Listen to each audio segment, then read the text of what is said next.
Rajiv, this is one of the stunners from the president's talk last night. Here's what he said.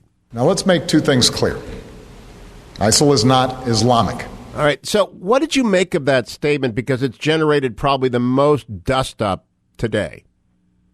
Well, look, they are Muslims. They are Islamic. But I think what the president was trying to say there is that they don't represent the majority of Muslims. The majority of Muslims on our planet are not gun-toting, warmongering people who want to go out and kill others. I have many Muslim friends.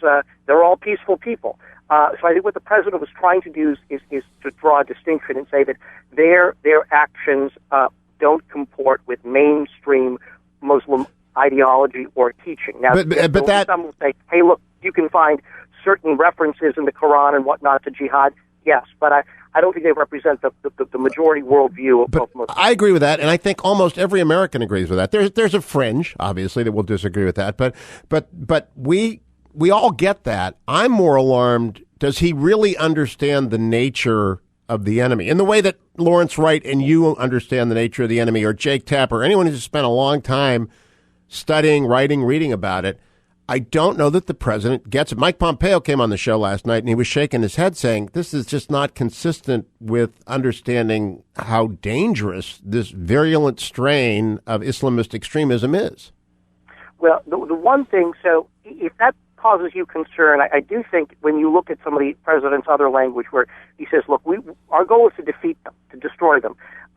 That's important. That we didn't hear from him, hey, look, we're going to get to a point where we can engage in political dialogue with ISIL.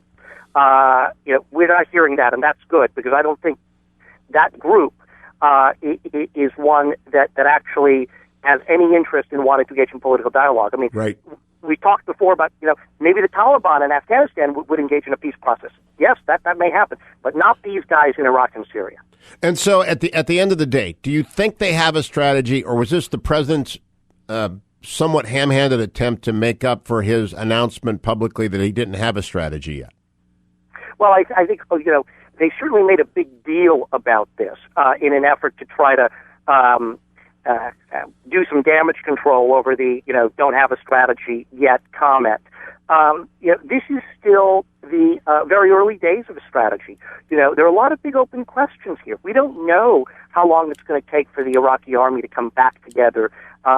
We don't even know who's going to be running the Defense and Interior ministries there.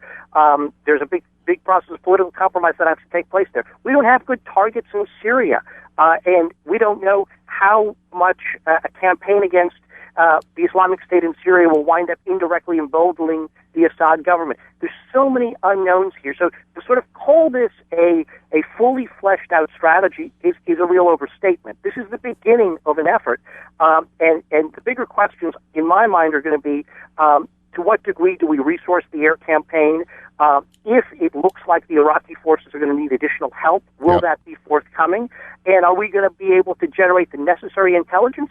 And will our allies come together and help out, both European and those in the Gulf?